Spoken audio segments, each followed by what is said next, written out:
Welcome once again to Lehto's Law. Here's Steve Lehto. Got a story sent to me by almost everybody. Thank you very much. From Cleveland.com, written by the staff there. Ohio Supreme Court removes Stowe judge from bench for coercing people into paying fines and costs. Stowe is a town. The Ohio Supreme Court on Tuesday removed the municipal judge in Stowe from office for sending people to jail to coerce them into paying outstanding fines and court costs, often for misdemeanors. The state's high court suspended the judge for 18 months, and 6 months would be dropped if he does not commit any other misconduct. The unanimous decision said 2 men, among others, were wrongfully incarcerated. 14 were coerced into paying fines and costs under unlawful threats of incarceration. So they're talking about, in essence, 16 cases. And the question, of course, is how many were there if they really dug into this. The judge's name is Hoover. Hoover's overzealous collection of unsegregated fines and costs manifested a bias against those of lower socioeconomic status, a bias that, as detailed above, was readily apparent during his interactions with these defendants. So the news agency here tried to reach his attorneys or him to get comment and got none.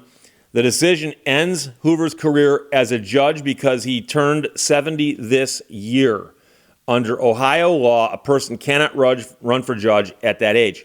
However, he has been on the bench since 1995, and his current term would have ended next year.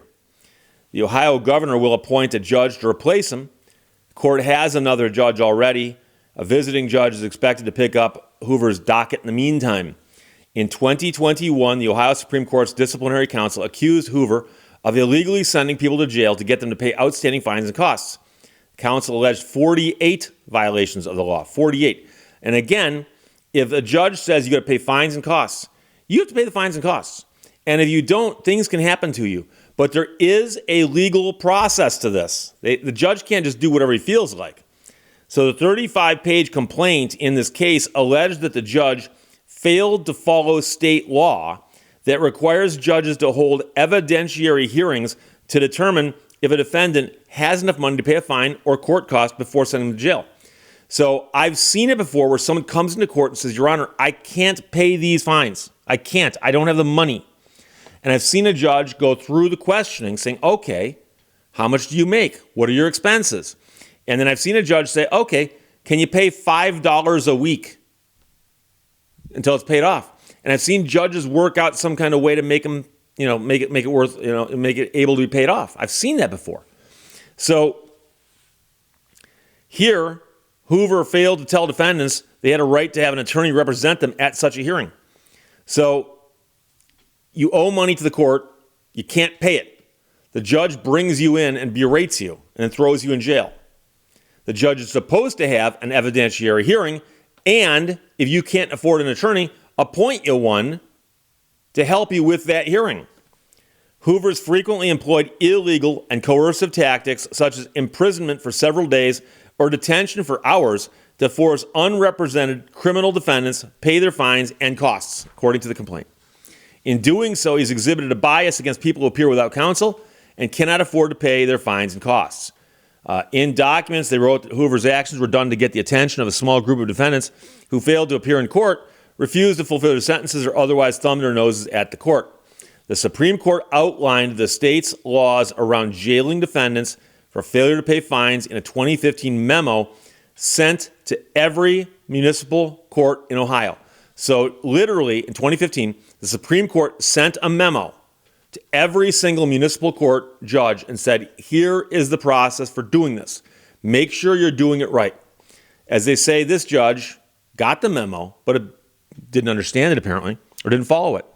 The laws indicate that judges cannot jail people for failure to pay court costs because those are civil penalties. So the question becomes about the fines.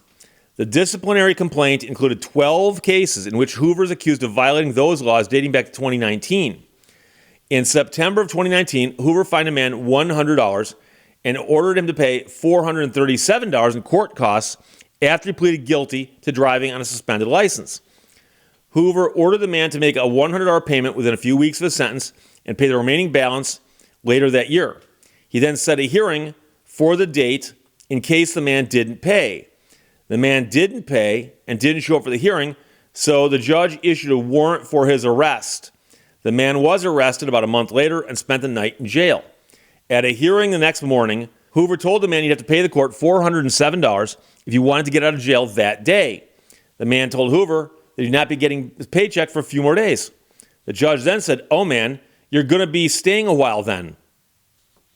The man spent 7 days in jail for failing to pay a little more than $400 on a driving under suspension conviction, which, by the way, is not a jailable offense.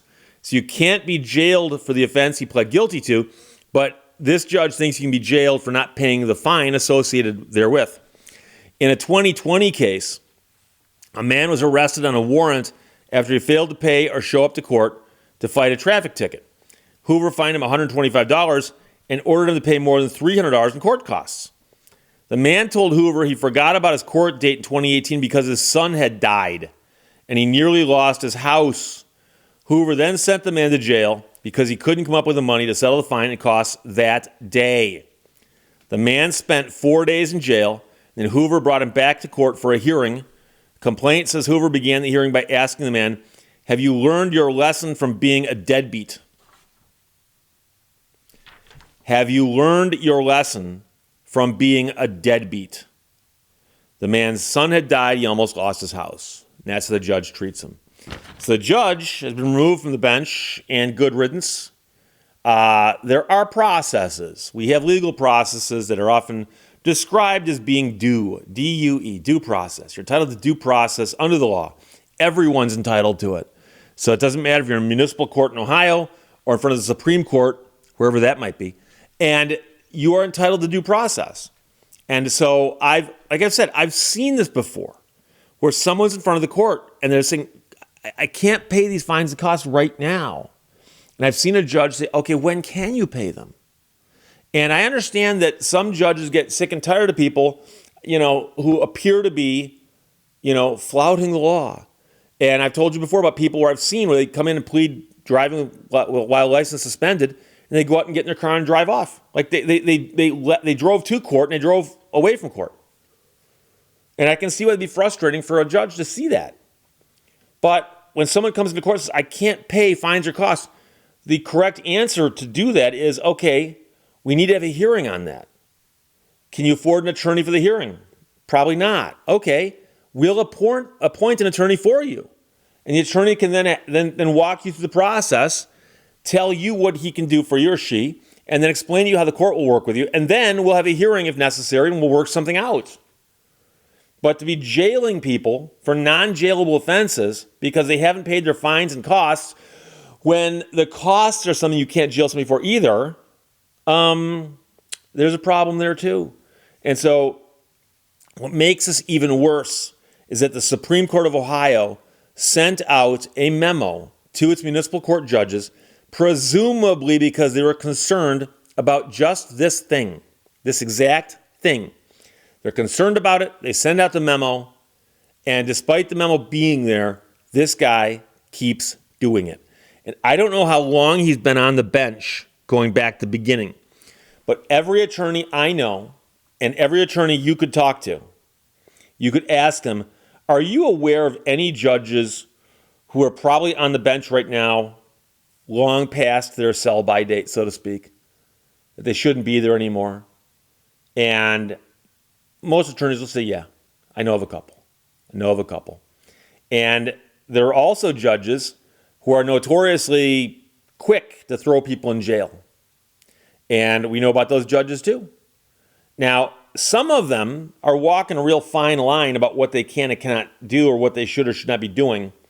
But here the guy was so far over the line that the Supreme Court just said, yeah, unanimously, we're going to yank this guy off the bench and park him, and he can't ever get back on the bench because of the length of the suspension and his age and the fact that his term's about to end and he can't run again. So it resolves that issue with respect to this judge. As for the guy who spent several nights in jail, only have a judge call him a deadbeat later. Between those two, would you rather be the inept, corrupt judge or the deadbeat? I'd rather be the deadbeat. That's just me, though. So everyone who sent it, thanks a lot. Crazy story out of Ohio, Cleveland, from Cleveland.com. Ohio Supreme Court removes Stowe judge from bench for coercing people into paying fines and costs by throwing them in jail when that was not one of the legal options. Questions or comments, put them below. Let's talk to you later. Bye-bye. Thank you for watching Lehto's Law. All that glitters has a high refractive index.